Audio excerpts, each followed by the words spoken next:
Well, welcome to Navigating Organizational Politics. I'm Dan Roberts, the host of the Tech Whisperers podcast and CEO of Willett & Associates, where we focus on developing future-ready IT leaders. To get started, I have a couple quick questions for you. Number one, how often do you wake up, jump out of bed, and say to yourself, I can't wait to go get engaged in organizational politics today? So I have a hunch that probably not a yes answer to that. Second question for you, as we kind of build up a little context here. When you think about people engaged in organizational politics, what words, what characteristics come to mind? You know, as I ask this of groups, they often use words like manipulation, looking out for self-interest, backstabbing, turf battles, power plays, hidden agendas, brown nosing, plotting. They're usually not very good. So in reality, politics aren't good or bad, right? It's just how things get done in organizations. And joining me today to kind of unpack this topic is a good friend of mine, industry luminary. He's on boards of directors. He's been with great companies you'd recognize: Northwestern Mutual, Express Scripts, American Express, eBay, and Yahoo. The latter two, when they were really cool, by the way. And Neil, thanks for being here. And first things first. You are the recipient of the CIA Hall of Fame Award as of this past August. So big deal. I know you weren't able to make it out to the ceremonies, but I want to congratulate you on that first. Thank you, Dan. Really appreciate it. I like to think that just means I've been around long enough to see a few things to get into the Hall of Fame. Hopefully CIO doesn't mean career is over. But would love to, talk about a few of those experiences today. We will, and not a lot of people want to talk about this topic of politics, and I really appreciate your willingness to jump in. And Neil, there's a textbook description of those who are politically savvy, right? It's ethically building a critical mass of support for an idea you care about. So maybe everyone's shoulder just kind of went down a little bit and said, okay, well, that makes a little sense. I can do that. But that's a little dry, maybe a little boring. And maybe you could just add some light, some color, maybe words, the way you think about this topic.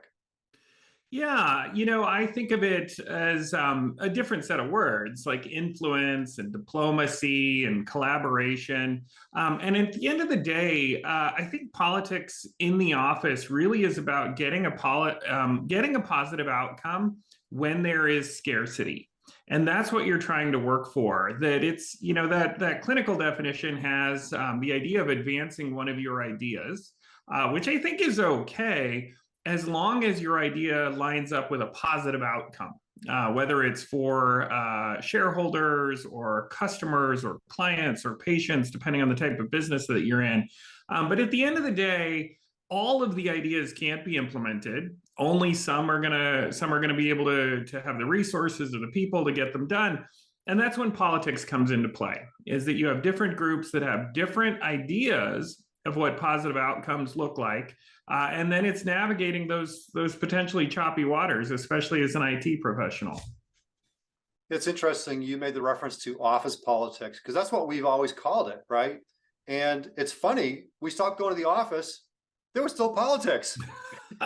Yeah. Right? So maybe talk about that, but also in the context, our good friend, Ron Guerrier, also a recent Hall of Fame inductee. He's got a new term. I was talking to him recently. He's got a new term. He talks about meeting equity and really identifying that there's a different dynamic for those in the room and those out of the room, who are virtual remote. So how should we be thinking about that? How should we be more cognizant about office versus maybe organizational politics and this whole idea of being cognizant of the virtual hybrid world we're in? Yeah, I think a lot of the old definition of politics really had to do with literally the physical space of the office. It had to do with relationships and tenure and sort of the notion of favoritism, who had been around before, who had achieved before, who seemed to be in favor versus out of favor. And a lot of that does sort of go away with the notion of equity in online. But I think Ron is right about the idea that a virtual environment is both easier and harder for gathering a diversity of ideas. So, for example, I think we all probably remember the first time of the Brady Bunch view. All of a sudden, we saw ourselves in little boxes outside the office, and there was a certain level of equity associated with it. We all had the same size real estate, for example, in the early editions of Zoom. On the other hand, though, there was a lot of folks, I think, noticed an asymmetry in the airtime. That unless you were very specific about pulling people into a conversation, unless you were very intentional about that, there was a real chance that people that were otherwise maybe a little shy or part of a marginalized group would be even more shy or more marginalized. It was actually easier to get lost in the conversation with the feeling that you were participating because you had an equal share of real estate. So it was really kind of a double-edged sword. It meant that it was very difficult to do anything but have a single speaker at a time. People didn't talk over each other or sidebar in a way that might have happened in a face-to-face meeting. But on the other hand, it was really easy to get lost without being explicitly pulled in. So I think Ron's right there. Definitely a lot of opportunity presented by the virtual meeting, but also some risk as well. Yeah, great insights, Neil. And we've got a room full of primarily CIOs and IT leaders today. Why is it we find ourselves often in that position of bad cop? Yeah, that's a great question. So I like to think of this notion of the physics of IT. And IT has a physics associated with it that sometimes is a little different than other elements of a business. And so if you think about it, in this notion of scarcity of resources, we might want to get something done. And then halfway through the year, even though we have maybe an annual plan, a new idea comes up or some M&A or an acquisition or a competitive threat. And we decide we need to change something, right? The environment tells us the plan needs to change. And inside of information technology, sometimes there are these trade-offs, the physics of IT. You have one particular team that knows a system. They've been working on problem A. Now they're going to be working on problem B.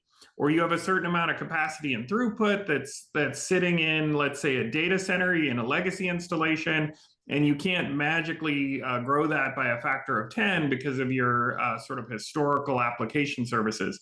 So in any way, IT has this notion of physics. There's like a limit that happens sometimes with subject matter experts or resources. Other areas don't have that conundrum. Sometimes you can solve the problem with money. So you need to get more marketing out there. Fantastic. Approach another channel, put some more money out there. Maybe you go all the way in and you spend tons and tons of money on a Super Bowl ad. But there are ways to sort of throw money at the problem and make it and sort of make things better. Similarly, with your bidding on a contract, if you're willing to be the highest payer for something that's important to your supply chain, you can do that. If you have a legal issue, you can oftentimes, rather than go to court, settle it through adjudication, right? And so you may not want to spend money, but there are elements of the workplace that oftentimes are not constrained by the same set of resources, the same physics problems that IT are. And because of that intrinsic scarcity, oftentimes IT is where the conflict shows up. That I can't tell you the number of times I've been encouraged by business partners to say, well, listen, budget isn't an issue. We don't have a problem here. You can spend as much as you need. And it's like, but this is an esoteric system that's been running for 10 years. There are 12 experts. And it takes a year to grow expertise, right? You can't get them all up to speed rapidly. You can't bring in a vendor for this custom piece of our workflow. And so that's something that I think a lot of different disciplines don't suffer from in the way that technology does. So it becomes the battleground. Yeah, interesting dynamics there at play. And you talk about physics. I didn't mention your introduction. You did get a PhD.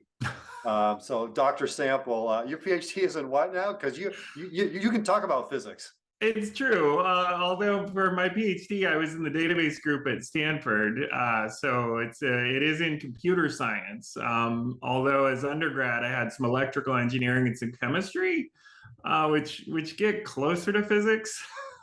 But yeah, I love it. I love it.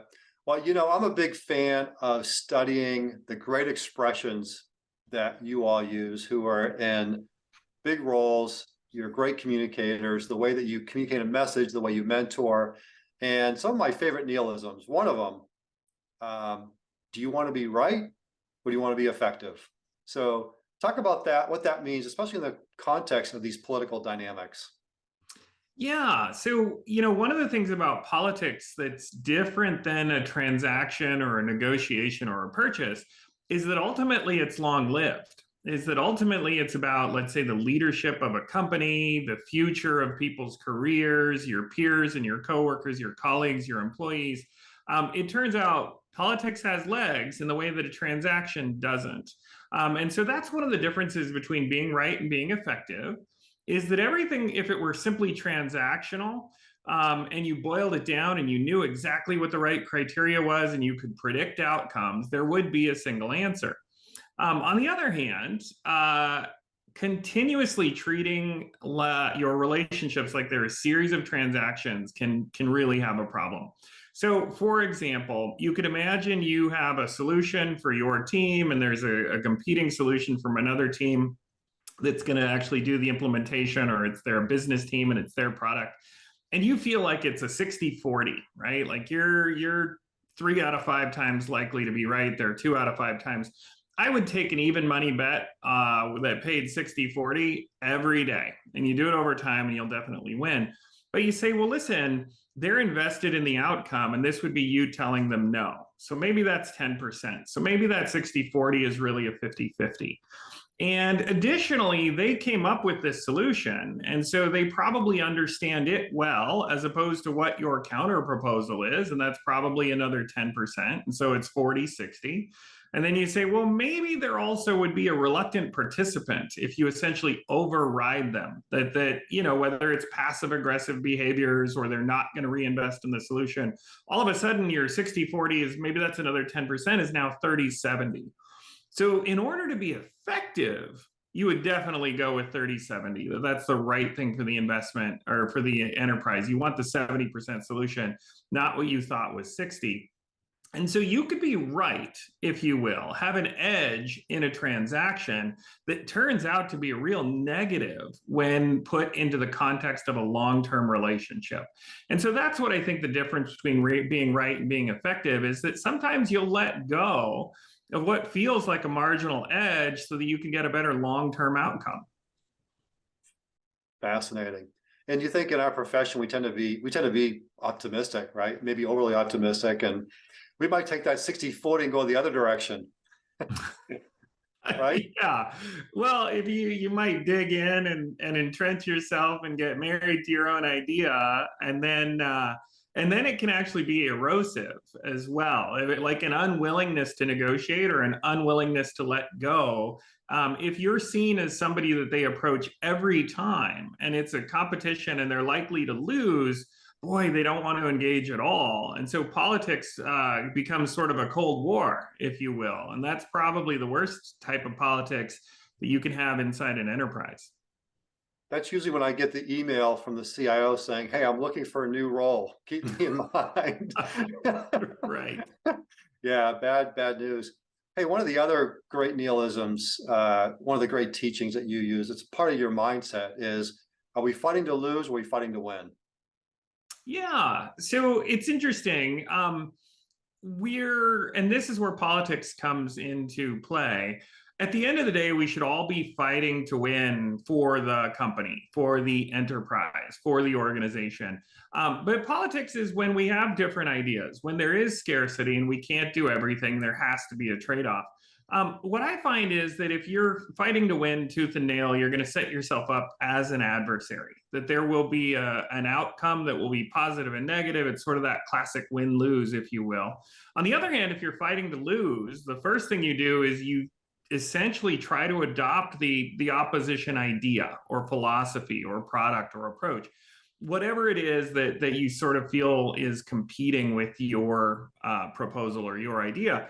And so you then adopt it as your own, and you spend your time, instead of doing research to back up your position, to give 10 more reasons why you think you're right, do the research to figure out why the other side is right. Figure out, for example, if you think going to Agile from Waterfall is the right thing to do, spend a bunch of time trying to figure out why Agile doesn't work or hasn't worked or didn't work in particular circumstances. And I guarantee two things will happen.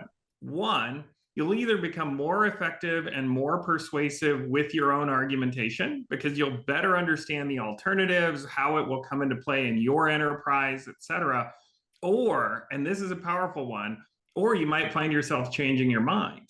And I'll tell you what, from an office politics perspective, if you want to talk about the best thing that can happen for a long-term relationship, coming to a partner and saying, you know what, I've dug into it. This is where you express a little bit of humility and you say, you know what, your approach is at least as good as mine. Let's take that one. And that is something that is powerful. You demonstrate that you have empathy, that you have humility, that you're a good partner because you're willing to compromise. And so approaching it with the idea to lose, that you're going to do the best you can to deconstruct your idea and promote theirs. Even the process of doing that will make you more effective with your idea if ultimately it turns out to be the right one, but potentially can open your mind to the possibilities. And I will say, if you can demonstrate in the course of a conversation, in a negotiation with the opposition, that you truly do understand their position, that you know what they're trying to accomplish and how they're trying to accomplish it, that's a pretty powerful statement to show that you're not just coming at it because you have your own way or your own preferred methods, et cetera, that you really weighed the alternatives and you have conviction in your conclusion. Yeah, what a great way to change the conversation, change the partnership. And I didn't mention your introduction, Neil, but I'm going to do that now. You are a college national debate champion. Now, that was a couple of years ago, but that is part of your story. And as you were just talking, that was part of the secret sauce of being a debate champion, right? In terms of digging in, studying both. And that's not just an academic exercise. You actually practice this in some of your corporate roles. Yeah, it definitely is true. I did policy debate for a few years and did parliamentary debate as well. And in policy debate, you have a single topic. And then in every round, you literally switch sides. You alternate between affirmative and negative. You're promoting a solution or promoting a counter plan or an alternative. And so that was something that I think was really powerful in that arena, was the ability to take both sides. And the better you understood the opposition, the more effective you were as an advocate for your own side. I will say one of the things that was surprising that did come out of debate as well was realizing that notion between the difference between being right and being effective, that it turns out that you had two debate teams. And unlike chess, where there's sort of a fixed set of rules and moves, there's a critic or a judge who sits in the back of the room, and you're very likely to see them again over the course of your career, whether that's even a single season or multiple years. And early on, we had encounters with some very aggressive debaters who were, we'll just call them super transactional, who were willing to do anything they could do, even if it was offensive, in the course of a single round to win that round. But then they would see those judges again over time. And that was a really powerful thing to realize, that you couldn't get away with something that was super transactional, even in a domain that felt like it was designed to be. There were still humans at the back of the room making decisions, and you had to think about those relationships, how to be effective. Yeah, you may not want to mention the company, but you've actually been in the room before where companies practice this debate both sides perspective. How does that play out in the corporate arena? For sure. And I can tell you a couple of different companies that have not only done this, but are sort of proud of it. eBay, PayPal, when it was one company, used to have a sort of like a war game scenario where you played the roles of your competitors. and you would look at multiple economic cycles to think how they would think about it. But what's really fascinating is like you go to American Express and you go into the boardroom, and there are these two giant pieces of abstract art on the wall. One is red and one is blue, and they represent the red team and the blue team. And so when a big idea is coming up, whether it's a new product or a new market or a new investment strategy, et cetera, you have the advocates for the red team and the blue team, those who are going to say it's a great idea and those who are going to say that it's not. And what's interesting is the composition of those two teams very often has somebody who naturally would advocate for the other side. So if you were a red person by nature, it was your product and your market, you might get assigned to the blue team in order to test that hypothesis. And so I found it to be a really effective strategy. It's not just we do this or we don't, or this is our project and we'll figure out what gets bumped off, but it's a really deliberate and thoughtful and deep exercise, and it's been super effective. Yeah, I love that. You talked about some of the key skills. We've touched on a little bit in terms of being successful with political dynamics. You talked about influence, diplomacy. You've talked about the whole relationship side of things. Talk about negotiating. You're a particularly good negotiator, and kind of like that debate judge, the people you negotiate with today are going to be the people going to show up a month from now and 3 months from now on the other side of your partnership table, right? So Yeah. any tricks of the trade when you think about, effective negotiation skills? Yeah, I will tell you that as an IT professional, I've spent time actually learning from the world of business about how to be a good negotiator. And one of those things was something that was very new to me some years ago now, but was that notion of a BATNA. And you and I have talked about this before. Your best alternative to a negotiated agreement. So if you find yourself in a negotiation, the very first thing you have to figure out is what is the best alternative. And that tells you what it's like if you lose, right? If it's one of those zero-sum games, we do project A or we do project B and we can't do both. It also tells you what is your leverage with let's say a vendor. And you have to think about you're in a pricing negotiation. Well, what is my alternative from a price plus switching cost, et cetera? And so having that in mind, starting with what does losing this negotiation look like? What if we don't end up with the price that I want or the place that I want to be, is incredibly powerful, because then instead of talking about it like it's an all or nothing, it's really the difference between 100 and 80, but 80 at a lower price. And so you figure those things out.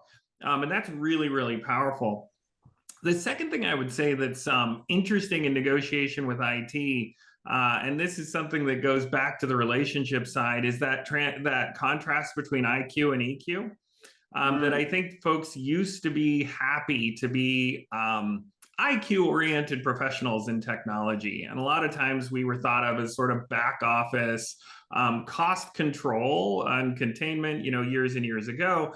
And that switched. And in the last 10, maybe even 20 years, the notion that the technology is the product or is the experience or powers the supply chain is true just about everywhere now. And so sometimes we can still use our IQ to negotiate out of having to use our EQ, meaning somebody comes in with that roadmap change in the middle of the year. There might be a technical solution. You might be able to figure out how to resequence, replan, get two things done at once, delay something else. And that can avoid the hard conversation. But one of those big differences is, from a negotiating perspective, because of the physics of IT, because many times the trade-offs are going to happen in technology, you have to be good with your EQ.